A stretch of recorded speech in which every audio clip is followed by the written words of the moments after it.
Hello viewers, in this video we are going to share with you a big news from Kenya.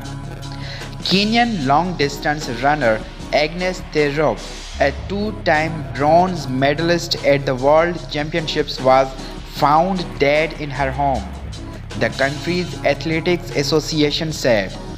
Athletics Kenya said Wednesday it had been informed of Tirop's death. She was 25 years old. Tirop was found dead in her home in Iton after she was stabbed by her husband.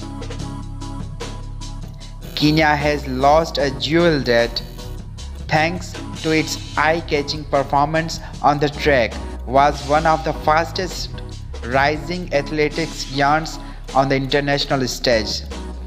Kenyan media reported that she was found with stitches in the stomach and neck.